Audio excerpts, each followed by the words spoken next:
Assalamualaikum warahmatullahi wabarakatuh.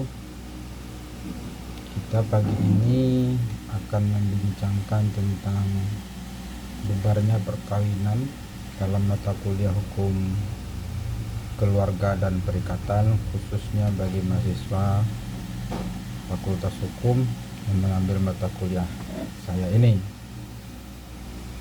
Bubarnya perkawinan itu artinya adalah perceraian.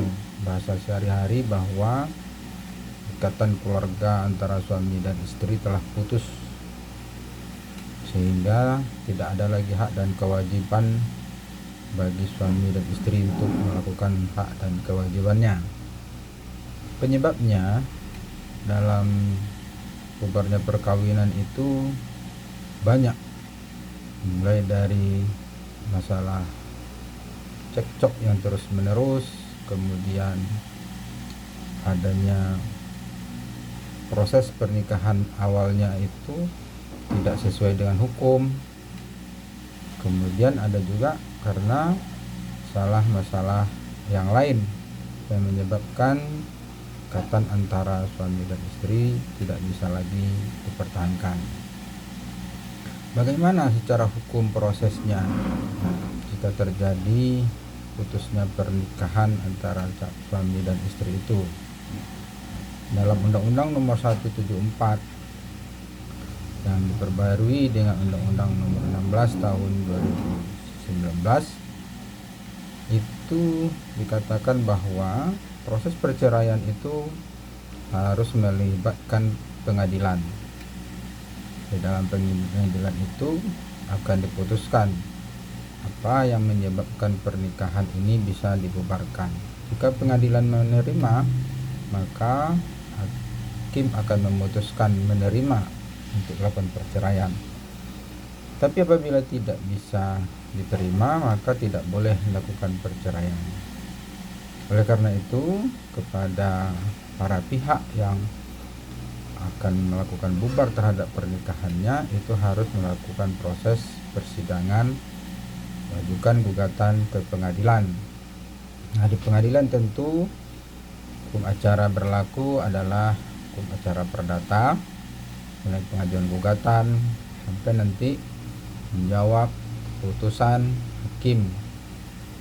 Nah, konsekuensi dari sebuah bubarnya perkawinan, maka tentu akan ada rasa kecewa, rasa menyesal, rasa sedih karena selama ini bersama, sekarang tinggal sendiri.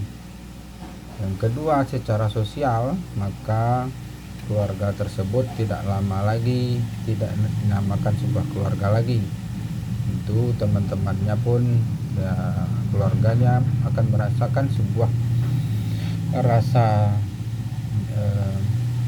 sosialnya akan menjadi perbincangan masyarakat.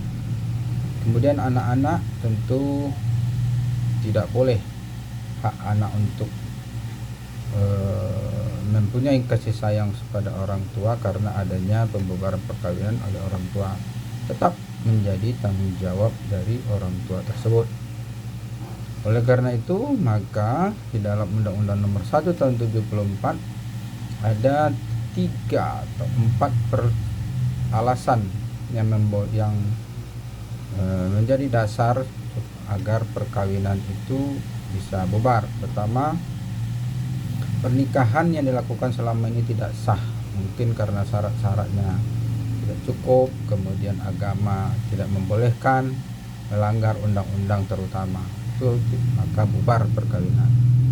Kemudian terjadi KDRT, kekerasan yang di dalam rumah tangga, baik dari suami maupun dari istri melakukan KDRT, maka kekerasan rumah tangga ini merupakan suatu penyebab yang dibolehkan oleh hukum untuk bubarnya perkawinan. Kemudian karena salah satu mengabaikan kewajibannya, apakah suami atau istri tidak beri nafkah lahir dan batin, atau tidak mengurus anak-anak sampai para pihak kemudian konflik berkepanjangan, itu tidak boleh. Itu yang menjadi dasar ya, bubarnya perkawinan. Oleh karena itu dalam hukum, apabila sebuah perkawinan sudah bubar, maka yang perlu diperhatikan adalah anak-anak. Anak-anak ini haknya siapa untuk mengasuh? Kalau anak-anak tentu dilihat dari segi usianya. Dilihat kalau masih bayi atau masih di bawah 5 tahun, tentu prioritas utama yang mengasuhnya adalah ibunya. Kalau dalam hal lebih nanti tergantung kepada hakim yang memutuskan. Yang kedua, akibatnya terhadap harta perkawinan tentu harus dibagi sesuai dengan hukum waris atau kesepakatan bersama. Kemudian nafkah. Nafkah ini perlu diperhatikan bahwa seorang suami masih harus menafkahi istrinya sampai selama masa iddah. Kemudian juga anak-anaknya harus diberikan nafkah. Nah, inilah yang perlu diperhatikan dalam melihat apabila sebuah perkawinan sudah bubar. Kemudian alasan yang perkawinan yang tidak sah tadi karena syarat-syarat dan rukunnya tidak cukup, tidak memenuhi syarat sebuah perkawinan, maka hal itu harus mengalami bubaran. Kurang rukun nikah. Kurangan rukun nikah, ada beberapa rukun nikah yang tidak terpenuhi, maka dianggap perkawinan itu tidak sah. Pernikahan yang bertentangan dengan hukum, misalnya kawin dengan beda agama, itu tidak boleh, harus dibubarkan. Kemudian apabila pernikahannya tidak tercatat di kantor urusan agama atau di pengadilan atau catatan sipil, maka hubungan seperti itu tidak boleh dilakukan, dianggap harus dibubarkan. Mungkin ini perlu Anda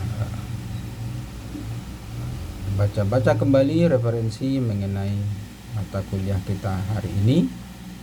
Mudah-mudahan Anda bermanfaat. Terima kasih. Assalamualaikum warahmatullahi wabarakatuh.